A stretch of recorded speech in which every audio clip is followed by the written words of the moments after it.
అందరికీ నమస్తే అండి. ఈ పూట మన వీడియో ఏమంటే రోజు మధ్యాహ్నము మన ఆశ్రమవాసులు మేము భోంచేసిన తర్వాత కాసేపు చిన్నగా కునుకు తీసి దాని తర్వాత నిద్రలేసి మంచిగా టీ తాగి దాని తర్వాత చిన్నవో పెద్దవో పనులు ఉంటాయండి. ఆ పనులు చేస్తూ ఉంటాం. ఈరోజు పనులు ఏమంటే ఇదిగోండి ఇక్కడ మన ఆశ్రమం బౌండరీకి అంటే ముందు భాగంలో ఈ రకంగా జెండాలు అయితే కడతామండి. ఆ జెండాలు ఏమంటే ఆంజనేయ స్వామిది, అదేవిధంగా శ్రీరాముల వారిది అనమాట. జెండాల విషయం అక్కడికైందా మన గోమాత రాధమ్మకి ఒళ్ళంతా బొబ్బులు వచ్చేసి ఎందుకు హెల్త్ బాగాలేకుండా అయిపోయిందండి. వెంటనే డాక్టర్ని పిలిపించి ఇంజక్షన్లు అయితే వేపించాము. కాకపోతే నాకు మనసుకైతే సమాధానంగా ఉండలేదు.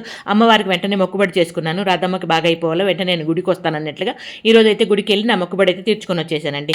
ఇప్పుడైతే రాధమ్మకు కొద్దిగా పర్లేదండి, బాగానే ఉంది. స్వామి కార్యం సుకార్యం రెండు కలిసి వస్తుంది అన్నట్లుగా గుడికి పొలంనేరుకి వెళ్ళాం కాబట్టి మన రమాదేవమ్మ గారికి బాడీ బాగా హీట్ అయిపోయి నోరు పొక్కిపోయి ఉంటే తనని నాగరత్నమ్మని కూడా తీసుకొని హాస్పిటల్కి వెళ్ళాం, గుడికి వెళ్ళాం, అన్నీ చూసుకొని దాని తర్వాత ఇంటికైతే వచ్చేసామండి. ఇది ఇప్పుడు మన చిన్న వీడియో నచ్చితే లైక్ చేయండి. ఓకేనా? Thank you.